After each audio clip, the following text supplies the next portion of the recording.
मित्रों, आप सभी को जय श्री कृष्णा। मित्रों, आज की जो वीडियो है बड़ी रोचक है। इसे अंत तक पूरा जरूर देखना।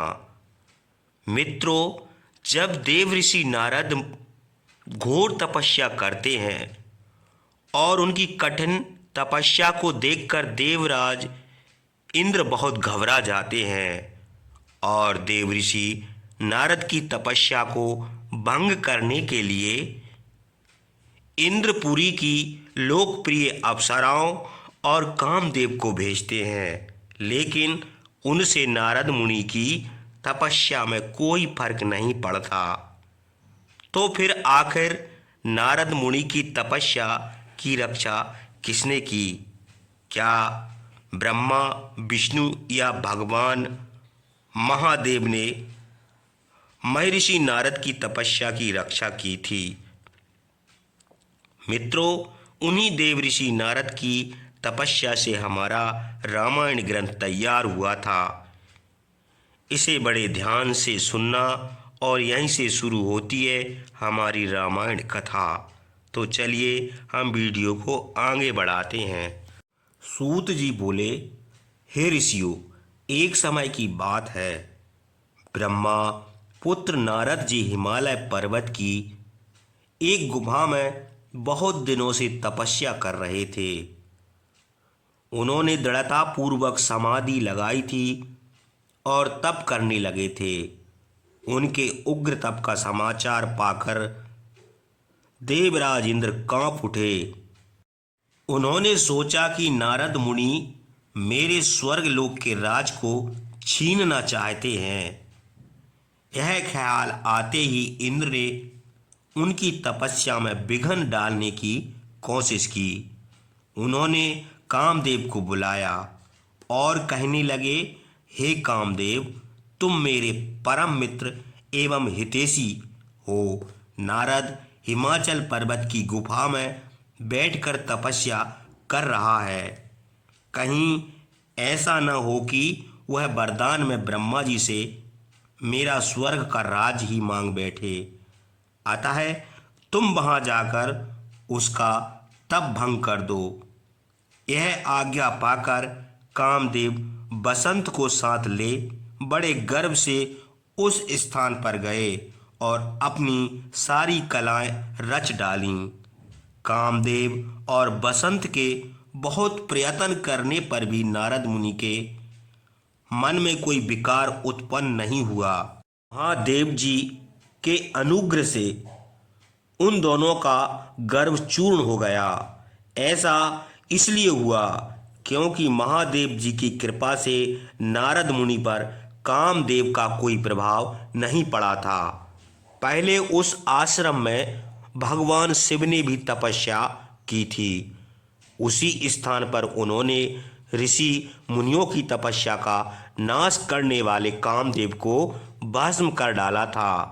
कामदेव को भस्म देखकर उनकी पत्नी रति ने बिलखते हुए भगवान शंकर से उन्हें जीवित करने की प्रार्थना की थी तथा सभी देवता भी शिव जी से प्रार्थना करने लगे थे। तो भगवान महादेव जी ने कहा था कि कुछ समय पश्चात कामदेव स्वयं जीवित हो जाएंगे, किंतु इस स्थान पर और इसके आसपास जहाँ तक भस्म दिखाई देती है वहाँ तक की पृथ्वी पर कामदेव की माया और काम बाण का कोई प्रभाव नहीं पड़ेगा।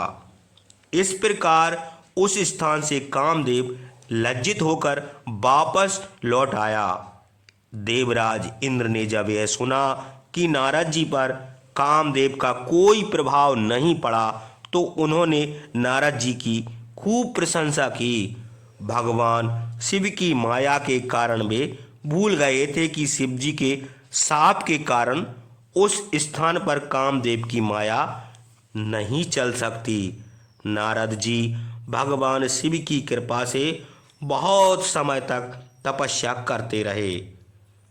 अपने तप को पूर्ण हुआ समझकर नारद जी उठे तो उन्हें कामदेव पर विजय प्राप्त करने का ध्यान आया तो उन्हें मन ही मन इस बात का घमंड हुआ कि उन्होंने कामदेव पर विजय प्राप्त कर ली है। इस प्रकार अभिमान से उनका ज्ञान नष्ट हो गया। वे यह समझ नहीं सके कि कामदेव के पराजित होने में भगवान शंकर की ही माया थी। तब वे अपनी काम विजय की कथा सुनाने के लिए शीघ्र ही कैलाश पर्वत पर जा पहुंचे और भगवान शिव को नमस्कार करके अपनी तपस्या की सफलता का समाचार तथा कामदेव पर विजय प्राप्त करने का समाचार कह सुनाया। यह सब सुनकर महादेव जी ने नारद की प्रशंसा करते हुए कहा, हे नारद जी, आप परम धन्य हैं, परंतु मेरी एक बात याद रखना कि यह समाचार किसी अन्य देवता को मत सुनाना। विशेषकर भगवान विष्णु से तो इस बात को कदापि न कहना।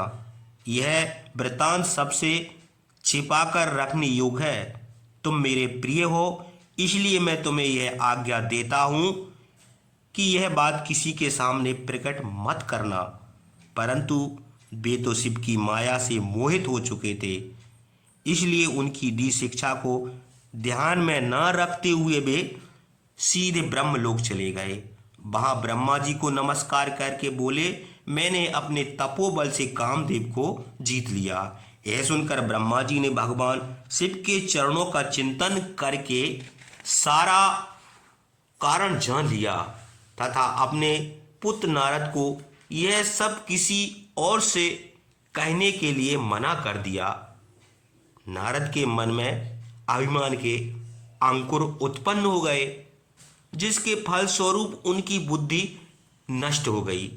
वे तो तुरंत विष्णु लोक पहुंचकर भगवान विष्णु को अतः शीघ्र ही वे ब्रह्मलोक से चल दिए। नारद मुनि को आते देखकर भगवान विष्णु सिंहासन से उठ खड़े हुए। उन्होंने नारद को गले लगा लिया और आदर सहित आसन पर बैठाया। भगवान शिव के चरणों का स्मरण करके भगवान विष्णु ने नारद जी से पूछा, नारद जी, आप कहाँ से आ रहे हैं और इस लोक में आपका शुभ आगमन किस लिए हुआ है? यह सुनकर नारद जी ने अहंकार सहित अपने तप के पूर्ण होने एवं कामदेव पर विजय प्राप्त करने का समस्त हाल उन्हें कह सुनाया। भगवान विष्णु काम के विजय के असली कारण को समझ चुके थे। वे नारद जी से बोले, हे नारद जी, आपकी कीर्ति एवं निर्मल बुद्धि धन्य है। काम, क्रोध एवं लोभ मोह उन मनुष्यों को पीड़ित करते हैं जो भक्तिहीन हैं। आप तो ज्ञान वैराग्य से युक्त एवं ब्रह्मचारी हैं, फिर भला यह काम आपका क्या बिगाड़ सकता है? देव ऋषि नारद बोले, हे भगवान, यह सब आपकी कृपा का ही फल है।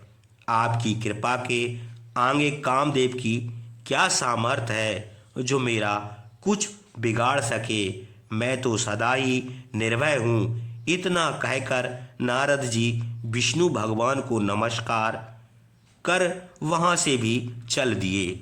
तो मित्रों, यहीं से होती है महर्षि नारद की काम वासना की परीक्षा और भगवान विष्णु किस तरह से उन्हें माया जाल में फंसाते हैं।